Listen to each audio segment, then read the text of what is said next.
Southeastern is a vital part of the transport infrastructure in the southeast of England, providing both commuter and long-distance train services to the region's residents and visitors, covering the areas of Kent, East Sussex and Greater London. It serves major housing areas including London suburbs, commuter towns in the Medway, and coastal destinations of Margate, Ramsgate, Dover and Hastings, just to name a few. The main route depends on where you're going, but we'll name the London to Dover one, which covers 77 miles in about 1 hour and 52 minutes if you're leaving from Charing Cross or Cannon Street, or 77 miles as well if you're leaving from St Pancras, but far less time because it's High Speed 1.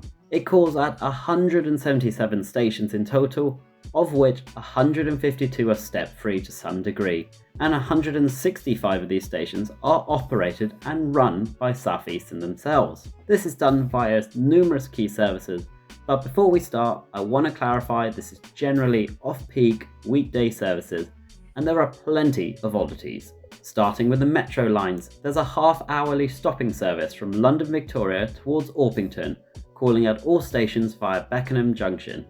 Down the road at Charing Cross, there are 4 trains an hour towards Hayes via Catford Bridge, 2 trains of which stop at Lewisham and 2 which don't. Also at Charing Cross, there are 2 trains an hour to Sevenoaks via Lewisham and Grove Park. And speaking of Grove Park, there is a half-hourly shuttle service which operates to Bromley North. Now at another London station, Cannon Street to be precise, there are roughly 2 trains an hour heading to Orpington via Grove Park. But now, brace yourselves, because the Dartford lines can be a bit of a beast. Starting with the Sidcup branch, you can catch 4 trains an hour from Charing Cross, 2 of which stop at Lewisham and 2 which don't. But they all head via Sidcup, and every other train stops at Albany Park. All 4 trains end at Dartford, but 2 carry on further to Gravesend. And during peak hours, there's even a chance to hop on a train to Gillingham. And if that wasn't enough, now we head to the Bexley Heath line, which can be quite complex. There are 2 trains an hour from London Victoria to Dartford via Bexley Heath, but here's the twist. We have a Cannon Street to Cannon Street service. That's right, a loop in both clockwise and anti-clockwise directions, with 2 trains an hour in each direction, and all via Bexley Heath, Greenwich and Woolwich Arsenal. There is also a Cannon Street to Gravesend service which runs twice an hour via the North Kent line.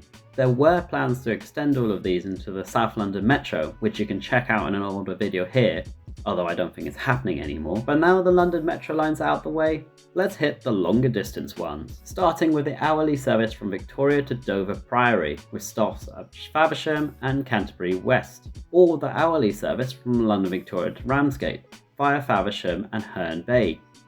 During peak hours, these trains even join up leaving Victoria and split at Faversham themselves. If you're looking for a shorter ride, there's also an hourly stopping service from London Victoria to Gillingham via Denmark Hill. On the Sitting Board to Sheerness shuttle service, you can also catch an hourly train, and on the Maidstone line, there's an hourly stopping service from London Victoria to Ashford International via Maidstone East, as well as a semi-fast hourly service from Charing Cross to Maidstone East via Swanley and London Bridge. For those of you on the Southeastern Main Line, you can catch 2 trains an hour from Charing Cross to Ashford International via Tonbridge, and from Ashford, 1 train heads towards Dover Priory via Folkestone, and another heads to Ramsgate via Canterbury West. And last but not least, we have the Hastings line, with a slower stopping service once an hour and a semi-fast hourly service as well. There's even a peak service from Cannon Street to Orr.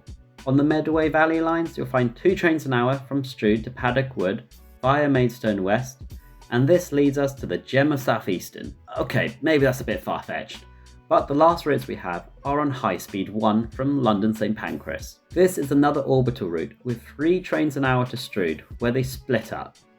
One heads to Dover Priory via Rochester and Faversham, and the other heads to Ashford International, where it then splits up again, with one heading to Dover Priory to complete the rest of the loop and back to St Pancras, and the other terminates at Margate after heading to Canterbury West. Now, this isn't always the case. During peak hours, you have trains which terminate at Faversham, but this is largely what happens at an off-peak weekday. While there may be some odd services here or there, the regular ones are outlined here. An anytime single between London and Dover will set you back £43.40 with an anytime return costing double that at £86.80.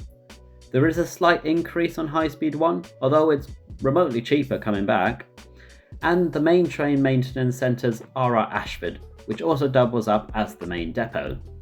There are others, including one at Gillingham, Grove Park, London Victoria, Ramsgate and Slade Green, with trains also parking up at sidings and platforms at Hastings, Dover, Orpington, Ramsgate and Tonbridge. The Southeastern franchise, also known as the Integrated Kent franchise, dates back to 1994 following its shadow franchise, Network South East, in the privatisation of British Rail. The first operator to run it was known as Connect Southeastern between October 1996 and November 2003 by French company Transdev, who were formerly known as Veolia Transport. Their franchise was initially meant to run until 2011, but was brought forward due to financial trouble, and the Strategic Rail Authority, which is now absorbed as part of Department for Transport, took over it, and it lasted 2 years between 2003 and 2006, where it was rebranded as Southeastern Trains. And in 2006, the franchise was out there again and won by Govia, who rebranded the company as Southeastern Govia. And this was to include High Speed 1 operations. Anyway, the contract was extended several times until October 2021, where the Transport Secretary at the time, Grant Shapps, announced that they would be taking over the contract due to £25 million of public money being discovered and not declared, or some sort of other. As of 2021, September, Southeastern, run by DfT this time, remains the operator of the franchise and does so to this date. Whether there'll be a new franchise for Kent, only time will tell. Someone correctly pointed out that the train operating companies do not generally own all their trains, but lease them from the rolling stock companies known as the Roscoes, who hold government-issued franchises. Anyway, according to services, they operate at least 380 trains according to their website. And to be precise, these include a load of Bombardier Electrostars, which are for their mainline routes predominantly, a lot of networkers, which date back to their Network South East days in the early 90s, so fairly old trains there. They also have 18 Class 707s, which are also known as the City Beam trains, which are for a lot of the metro routes, transferred from South West Railway. And finally is the Hitachi AT300s, so the Class 385s, also known as the Javelins, which are the high-speed trains running from St Pancras to Kent. Other future developments include a lot of older generation trains, moving to more City Beam service ones. There's also the extension of the Elizabeth line down to Gravesend from Abbey Wood, which would mean that some Southeastern services have to be cut, expanding station platforms so longer trains can run, and also accessibility is another key one, and they're looking to address these with these next 10 stations being looked at first. Anyway, comment down below for the next route you want to see. Thanks for watching, I'll see you next time.